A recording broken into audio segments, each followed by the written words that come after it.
So I was once invited to sit down and speak with a group of teenagers at an LGBTQ center, and one of the young men there came from a religiously conservative family. And he just didn't understand how we, meaning Unitarian Universalists, could be so accepting of gays and lesbians and so supportive of the LGBTQIA+ community when we were a church. So the conversation went something like this. He said, so in your church, you don't believe that homosexuality is a sin? And I said, nope. We believe that love between two consenting adults is holy. But the Bible says it's a sin.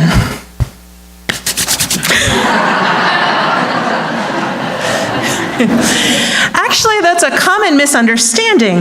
The Bible doesn't actually have a whole lot to say about it, and what it does say is much more ambiguous than you've been led to believe. For example, the story of Sodom and Gomorrah isn't about homosexuality at all. There are several passages in the Bible, one in Ezekiel, one in Jeremiah, and one in the Gospel of Matthew, that explicitly say that that the sin of the Sodomites was pride, excess, and lack of care for the poor and needy. Lack of hospitality. That was the wickedness that angered God, not homosexuality. And the event described in the text is about as far from a loving, committed, same-gender relationship as you can get. Basically, we're talking about gang rape. If it had been a female visitor thrown out to be abused by an angry mob, that would have been just as sinful and horrible, don't you think? Well, I guess so. But what about Leviticus? The boy knew his Bible too. And I said, well, there's two verses that people tend to quote, Leviticus 18, chapter 18, verse 22, and then chapter 20, verse 13. And the truth is that most scholars believe they've been mistranslated.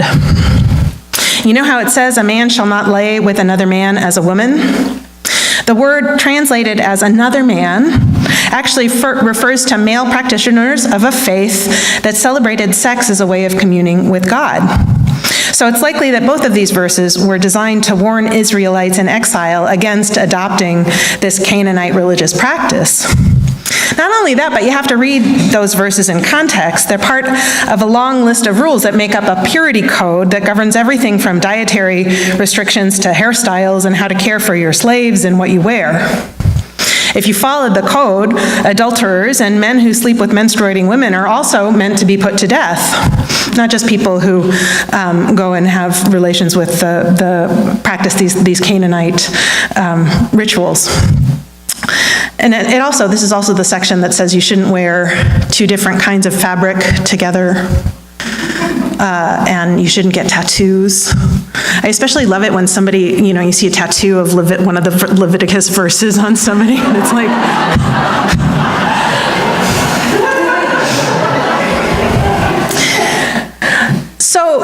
So then he's just sort of sitting there shell-shocked, poor kid.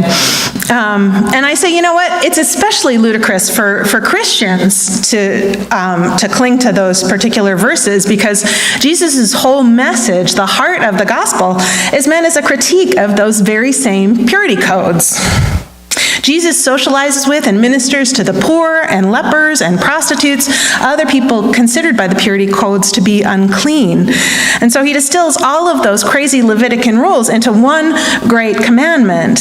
Love God with all your heart, soul, and mind, and love your neighbor as yourself. Period. That's it. That's all we have to do. Simple but not easy. And then for Christians, you have to notice that in the whole of the New Testament, Jesus had exactly nothing to say about homosexuality.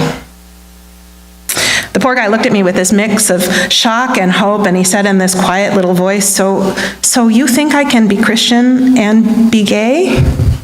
And I said, yep, absolutely. There is no legitimate biblical basis for homophobia. Period. So now you know too. And when you're sitting at your Thanksgiving table,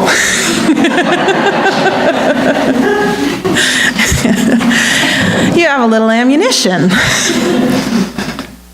So, you got to wonder then, how did people get this idea that the Bible is against homosexuality?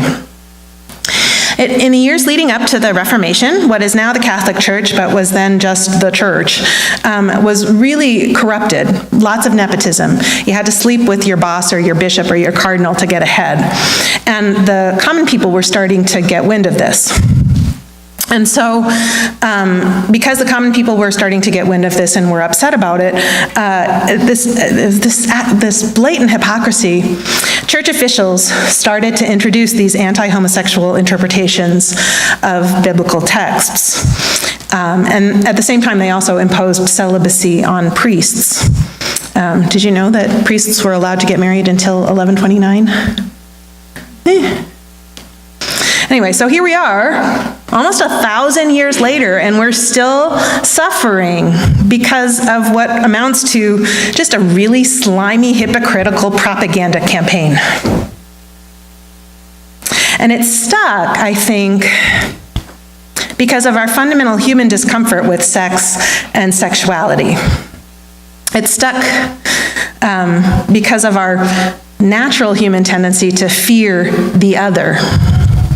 Now, my colleague, the Reverend Michael McGee, said in a sermon in 2004, love is an open-heartedness, a deep sharing of affection and caring, and a desire to please the other, both emotionally and physically. Gay people are feared not because they love each other, not because they care for each other, but because they give each other physical pleasure in a way that makes some people uncomfortable. So what? Who cares who puts what where? Who cares how we give each other pleasure as long as we do? What we should be concerned about is the depth of love, the degree of commitment, not the logistics of body parts. Here's what we know. Some women are born in bodies that get labeled male. Some men are born in bodies that are labeled female. Some people are born with physical characteristics of both genders. Some people have hardware, genitalia, that matches one gender, and software, the hormones, that match another.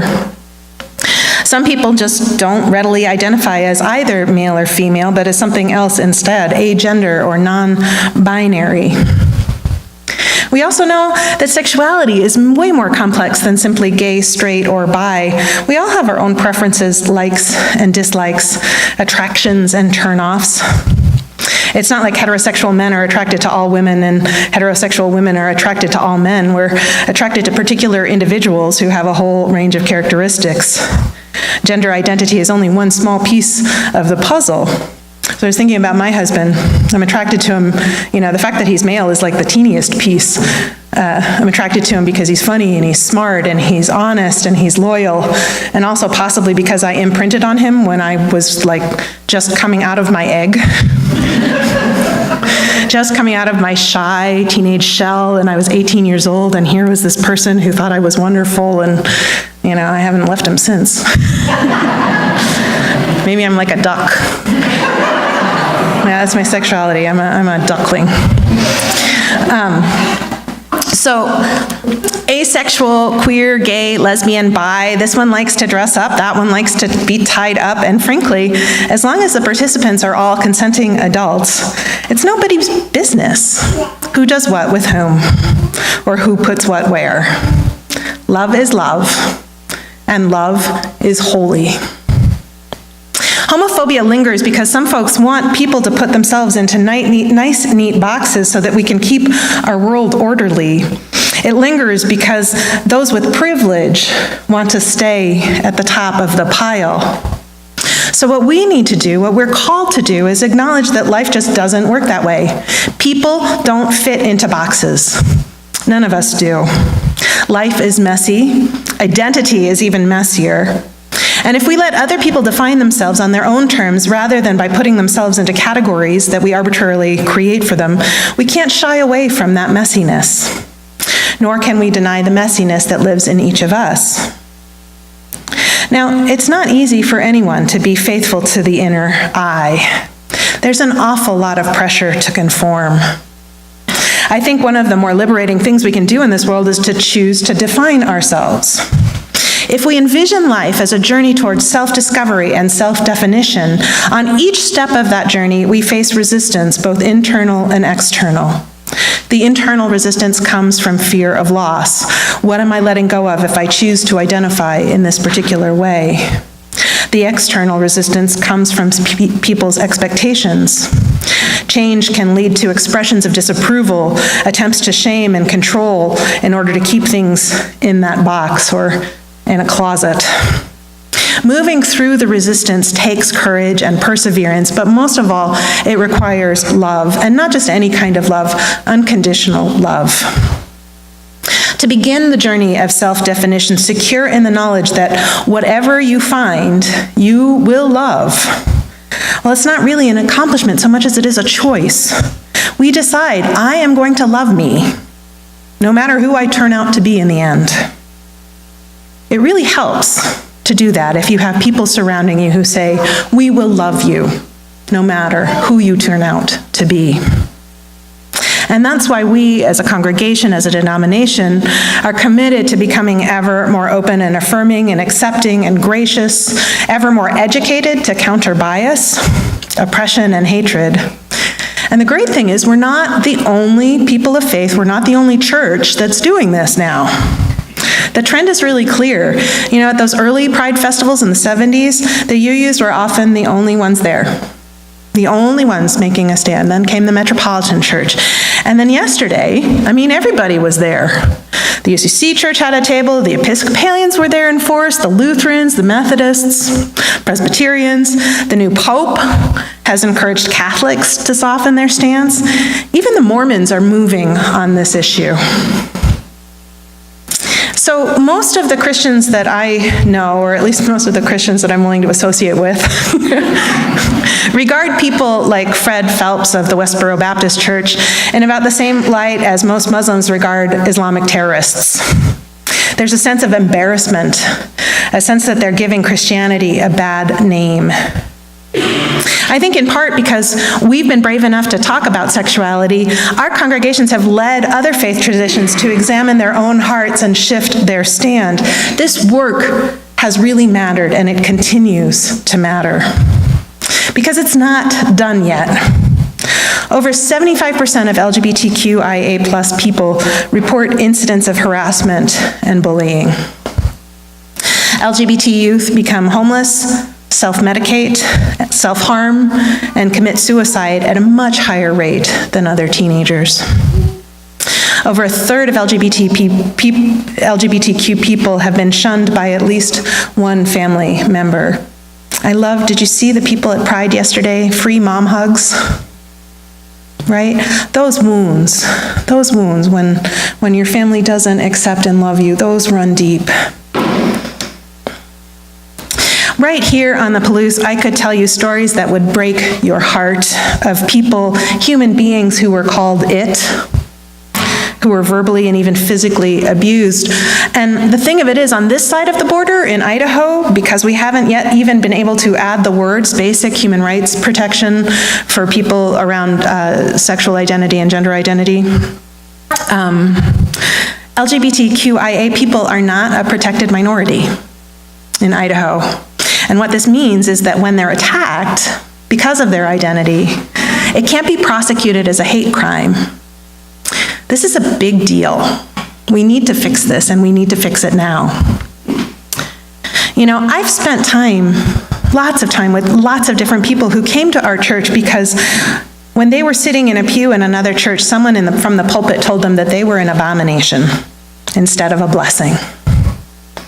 I spent time with people who have been taught that God can't love them because of their sexuality, who have wept and wept and wept. And I've said, of course God loves you. Of course you are beloved. I've seen families torn apart. I've seen young people cut off and left to their own devices at very tender ages. It's not fair, and it's not right. As Unitarian Universalists, we believe that all people have inherent worth, and we particularly celebrate when a person has the courage and integrity to claim the fullness of their identity. Whoever you are welcome here, just as you are. We also believe that healthy expression of sexuality can and should be seen as a sacred spiritual practice. Love is always holy. We understand sexuality as creating a connection between individuals, each of whom are worthy of respect and care, each of whom are fully and exclusively capable of offering consent. Now just think about it. If this approach were to become universal, homophobia would finally die out. We could turn around misogyny. We could end rape culture. All people would be able to grow up secure and strong with their sexuality integrated into the wholeness of who they are. That's part of the world we dream about. Until all people are free, pride is a protest. Until all people are free, our faith calls us to protest alongside our LGBTQIA siblings. Until all people are free everywhere, compassion demands that we keep listening and learning and doing everything in our power to make our hearts, our home, and our church welcoming and affirming to all people. Because until all people are free to be who they are and to love the people they love, none of us are truly free. So be it, and so may it be.